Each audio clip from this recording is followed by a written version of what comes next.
is a microscopic view showing onion cells. You can clearly see the cell wall, membrane, vacuole, and nucleus.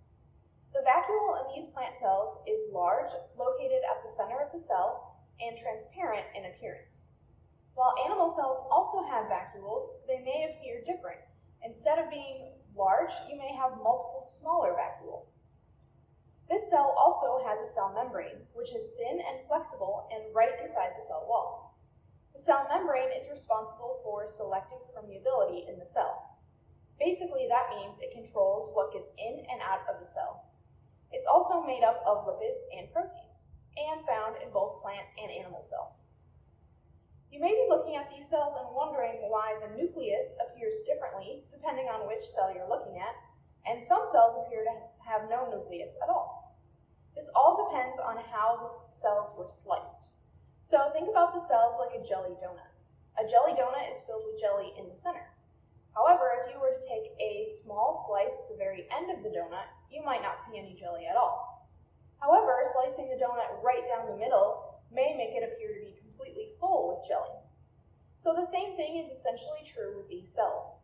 Depending on where you slice them, the nucleus may appear a little differently. If the cell happens to be sliced right down the middle, you may see a very large nucleus. However, if the cell was sliced on an end, you may not see a nucleus at all. It doesn't mean the nucleus are actually different between these cells, it just means they were sliced differently. So one last thing to observe about these cells. You may be wondering, if an onion is a plant, how come you don't see any chloroplasts? You might be able to answer this question if you think about where an onion grows. An onion is a bulb that grows below the ground, and plants need sunlight to photosynthesize. For that reason, plants are not going to have chloroplasts in their underground regions.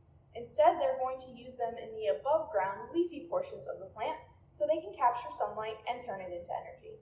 Before we move on, let's review.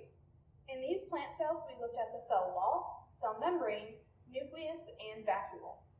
The cell wall is a strong layer on the outside of the cell that provides support and protection.